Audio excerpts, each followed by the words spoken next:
मौका 2014 में वही थे। आपदा में अवसर मिल गया है ना कुमार सौरभ, या सत्ता पक्ष के लिए ही आपदा में अवसर जैसा हुआ क्या भाई? ये पूजा वोटर जी, अधिकार यात्रा इतनी भारी, इतनी चुनौतीपूर्ण हो रही थी कि अब आपको एक मुद्दा मिल गया। देखिए पूजा जी, मुझे लगता है कि ये अत्यंत दुर्भाग्यपूर्ण है। पहली बात कि देखिए किस प्रकार के डायनामिक्स यूज किए जा रहे हैं। मैं दो एग्जांपल देता हूं आप ही के इस डिबेट के दौरान जो यूज किया गया। पहली बात यह है कि जो भी हुआ हो, वो किसका कार्यकर्ता था नहीं था मुझे नहीं पता, और मैं कोई इन्वेस्टिगेटिंग एजेंसी नहीं हूं कि हाँ आकर उसके पक्ष में बयान दूं या विपक्ष में बयान दूं। पहली बात यह है कि जिस दिन वो माइक से, अगर किसी भी जगह कोई कार्यक्रम होता है तो एक साधारण कार्यकर्ता के हाथ में माइक का एक्सेस नहीं हो सकता है। आप क्लिप खोलकर देख लीजिए, आपको दिखेगा कि माइक से वो गाली दी जा रही है। चलिए गाली दे दी गई थी, कोई बात नहीं है, उसने दे दिया, एफआईआर हुआ, वो काम कर रहा है। क्या 125-30 वर्ष पुरानी पार्टी कांग्रेस पार्टी के प्रवक्ताओं को यह कहना चाहिए था? एक नया नैरेटिव जोड़ने का प्रयास किया गया कि वो व्यक्ति भारतीय जनता पार्टी से जुड़ा हुआ व्यक्ति है। That is one. उसका फैक्ट चेक सामने आ गया है, उसका कोई लेना देना नहीं है।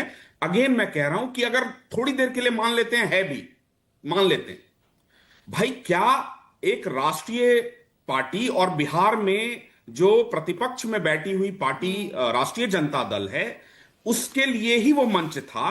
क्या आप एक लाइन नहीं कह सकते थे कि यह दुर्भाग्यपूर्ण है, ऐसी चीजें नहीं होनी चाहिए राजनीति में? सिर्फ एक लाइन। आज जब प्रधानमंत्री जी अब चाइना में बैठकर तो वो अपनी मां के बारे में बात कर नहीं सकते थे, स्वाभाविक है।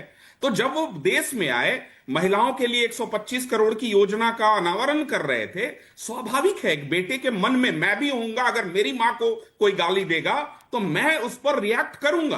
आप याद कीजिए 2024 लोकसभा का चुनाव, आदरणीय तेजस्वी यादव जी मंच पर भाषण दे रहे थे और नीचे गाली दी जा रही थी चिराग पासवान जी, मेरे नेता के मां को।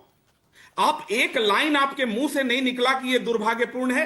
मैं आज अप्रिशिएट करता हूं कि तेजस्वी यादव जी ने कम से कम उस समय कहा था मीडिया में, मुझे याद है, मैं यहां झूठ नहीं बोलूंगा आपके चैनल में। ये बिल्कुल गलत है, चाहे सत्ता पक्ष हो या विपक्ष हो। लेकिन बात ये है ना, नैरेटिव तो आपकी तरफ, आपकी गठबंधन की तरफ से भी सेट करने की कोशिश की जा रही है। 27 अगस्त को ये बयान सामने आया, 6 दिन बाद पीएम के आने के बाद, उनके द्वारा इस बात की एक भावुक अपील के बाद ही दिलीप जायसवाल की आंखों में आंसू आए।